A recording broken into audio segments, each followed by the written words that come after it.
Сабағымыз арифметикалық прогрессия энші мүшесін және де алғашқы н мүшесінің қосындысын табуға бекіту сабағы есепте шығару. Енді оқушылар сіздерді рандом әдісі арқылы түртіп көлемі ат-жөндеріңіз шықты. Орналасып қой балаларда.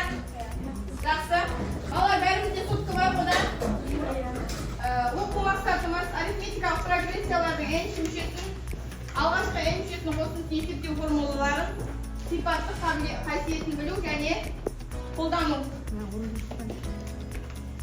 Енді балалар өткен тақырыпты үй тапсырмасын тексеру мақсатында соткамыздың камерасын QR-лап миға шабуыл арқылы тапсырманы орындап көрсете қоямыз.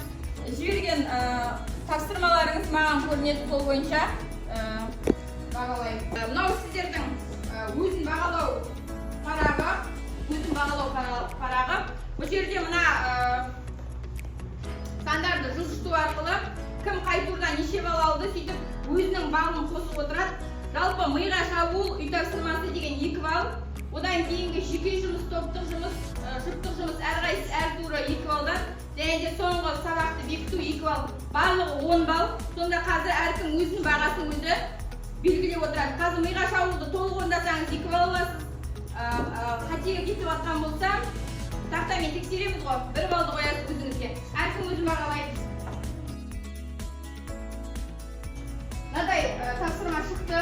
Біз сәйкестендіріп осы түрде алдық, иә? Балалар, бәріңізде осылай ма? Егер де қате болатын болса, өзіңізге 1 балл бересіз. Мынаны жылжытып отырыңыз, таң.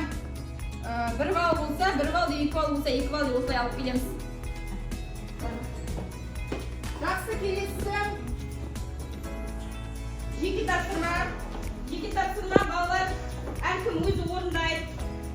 Тақтадан көрінбесе 5 минут уақыт беремін. Тақтадан көрінбесе мынадан қарасаңыз болады, қағаздан. Тақтаға алғашқы болған үшінші шығарамыз. Жақсы, уақыт кетті. Біріншісінде балалар, біріншісінде А1 белгілі, Д белгілі, С 15-ті табамыз, алғашқы 15 мүшесінің қосындысы. А1 тең 3-ке, айырмасы Д тең 4-ке, С 15-ті табуымыз керек. С 15-ті табу үшін балалар, бірінші бізге не керек? А15-ті тауып аламыз, дұрыс айтады. А15-ті тауып аламыз, сосын С 15-ті табамыз. Бірінші тапсырма шықты ма? Екінші тапсырма. Бірінші мүшесі 8-ге тең, А1 8-ге тең, Д минус 1,5-ге тең, С-тен 25-ге тең, N-ді табу керек. Берілген дұрыстап, анадан көрінбесе дұрыстап жазамыз деп отырған. Так, үшіншісінде А5 және А10 берілген. Алғашқы 20 мүшесінің қосындысы S20-ны табамыз.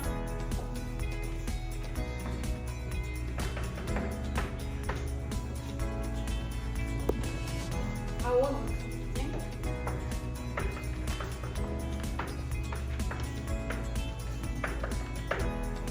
Бірінші есеп шыққан бар ма? Так, бірінші топтан А10 шықты, бірінші есеп. Екіншісіне кім келеді? Шықты ма екінші есеп?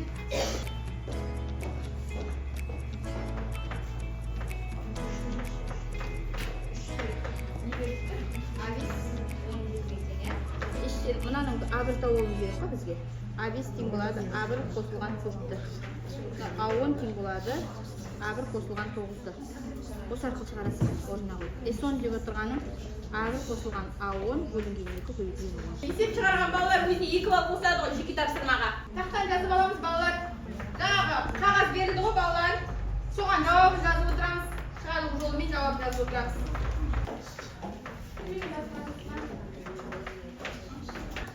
Біз функционалды сауаттылық тапсырмасын алдық. Әр топқа мен өзінің тапсырмасын бердім, алдына тараттым. Қасыңдағы көршіңмен 2-2-ден көршің екеуіңіз бірігіп орындайсыңыз жұптық тапсырма. Көршің екеуіңіз бірігіп ақылдасып орындаймыз. Бірінші күні 3 кітап әкелінді. Ал келесі күні алдыңғы күннен 2 кітапқа артық кітап әкелді. Бұл жерде айырма нешеге тең балалар? Айырма 2-ге тең, А1-іміз 3-ге тең, я? Енді білейік, бірінші 7 күнде жеткізілген іс шетін сұрап тұр балалар. Алғашқы 7 күндегі мәнін сұрап тұр әкелінген кітапты. Яғни бір аптада қанша кітап жеткізілді дейді. Іс шетін табамыз бірінші топ, я? Айырма 3-ге тең. Енді білейік, ол кітаптың 5 күнде неше бетін оқып бітіретін болады. S5 алғашқы 5 мүшесінің қосындысын табамыз. S5 табамыз. Бірінші топ кімге шықты? Так, бірінші топ.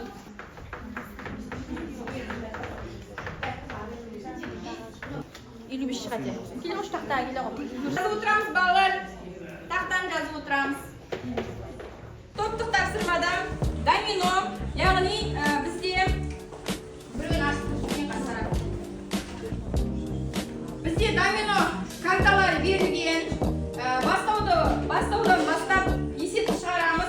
Оның жауабы мысалы 55 болатын, минус 55 болатын болса, мен просто мысалға айтып жатырмын балалар.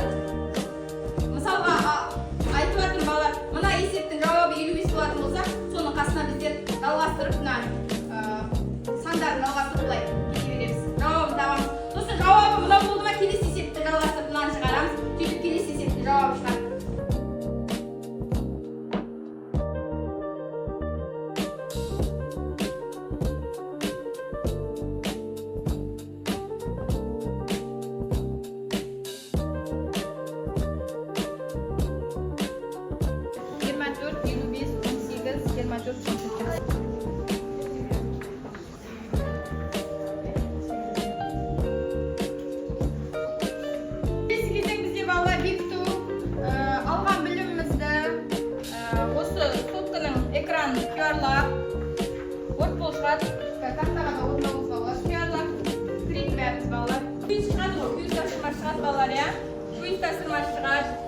İçinde formulalar var, есептер var.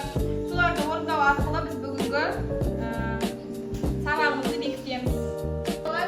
Арифметикалық прогрессия бүгінгі сабағымызды бекітуге құйымшыл шығады осындай. Құярлар кеткен уақытта бастаймыз. Бәріміз бірігіп отырайықшы балалар. Арифметикалық прогрессия дегеніміз арай оқыш не дейді? Жауабын қайсысы?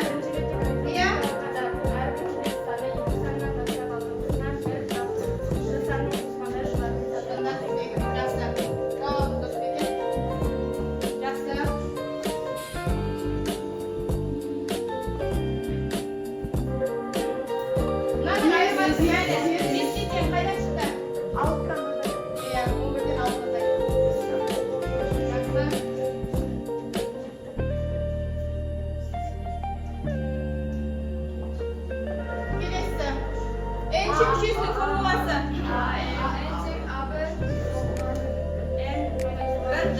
Жақсы.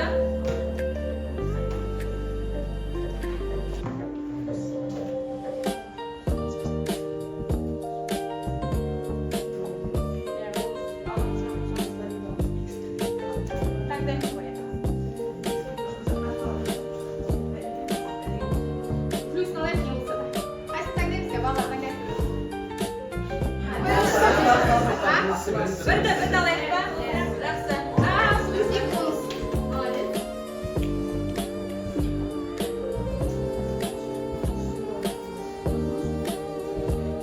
Жақсы, келесі шастырма.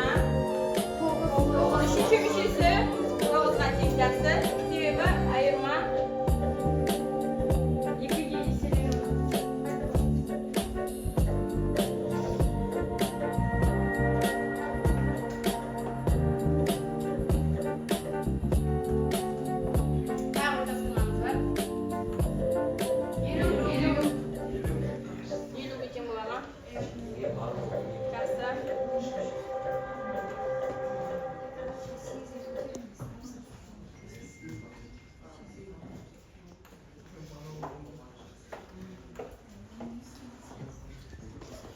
Жақсы балалар, үйге тапсырма жазып аламыз. Оқулықтағы біз 14-те 14-ке келді, 14-те 14-ті және 14-те 15-те үйге тапсырма қылып жазып аламыз. 14-те 14 және 14-те 15 үйге тапсырма. Енді балалар, жаңа біздер әркім өзін бағалады, я? Мына KV бойынша әркім өзін бағалады.